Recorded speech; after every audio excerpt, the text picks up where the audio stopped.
Hello বন্ধুরা, সবাই কেমন আছো? আশা করি ভালো আছো। আর আজকে যে জিনিসটা বানাতে যাচ্ছি সেটা হলো সয়া চাপ। আর সয়া চাপটা কিভাবে বানাতে লাগবে তোমাদেরকে সম্পূর্ণ এই ভিডিওর মাধ্যমে দেখিয়ে দেব। তোমরা ভিডিওটা লাস্ট পর্যন্ত কন্টিনিউ করবে। প্রথমে আমি এটাকে ম্যাগনেট করে রাখবো। আর ম্যাগনেটের মধ্যে কি কি জিনিস সর্বপ্রথম আমি এখানে আদা রসুন পেস্ট করে দিয়ে দিলাম। তারপর এটার মধ্যে লাল মির্চি পাউডার, হলদি পাউডার, লবণ, তাছাড়া কিন্তু এখানে একটু অরেঞ্জ কালার দিয়ে দিয়েছি, কারণ এটা যখন ফ্রাই করে দেব তারপর লাল লাল কালার হয়ে যাবে। আর এখানে ম্যাগনেট করে প্রায় 15 থেকে 20 মিনিট আমি ঢাকনা লাগিয়ে রেখে দেব। অন্যদিকে আমার তেল গরম হয়ে গেছে, আমি এখন ঢেলে দেব। আর এত পরিমাণ ডালবো না, কিছু অল্প অল্প পরিমাণ আমি ঢেলবো। তারপর এটাকে করক লাল করে আমি কি করব, আমি একটা ভালো জায়গার মধ্যে এটাকে পাল্টি করে দেব। আর এখানে কিন্তু দেখে নিচ্ছ কীরকম ফ্রাই হয়েছে, এটা কিন্তু ফাইনালি কমপ্লিট আমার ফ্রাই করা। তারপর এটার মধ্যে থেকে যে লাকড়িগুলো আছে সেই লাকড়িগুলো আমি কিভাবে বের করব তোমাদেরকে দেখাচ্ছি। এরকম খিচে খিচে টান দিয়ে এটা থেকে বের করতে লাগবে। তারপর এখানে কি করব, এটাকে পিস পিস করব।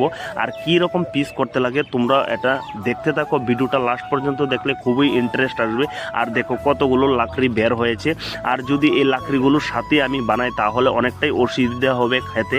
তারপর এটাকে ভালো করে আমি পিস করতে লাগবে। আর এটাকে চাইনিজ পিসের মতন করতে লাগবে। তারপর আমি চাইনিজ পিসের মতন করে আমি তোমাদেরকে দেখাচ্ছি। তারপর এখানে কিন্তু আমার সম্পূর্ণ কমপ্লিট পিস করা।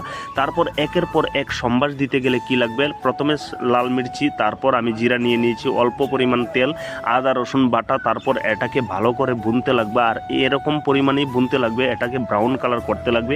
তাছাড়া আমি যে অন্যদিকে কাজু পেস্ট, বাদাম পেস্ট, তারপরে এখানে পেঁয়াজ টমেটোর পেস্ট করে রাখলাম সেটাকে আমি কড়াইয়ের মধ্যে ঢেলে দিব।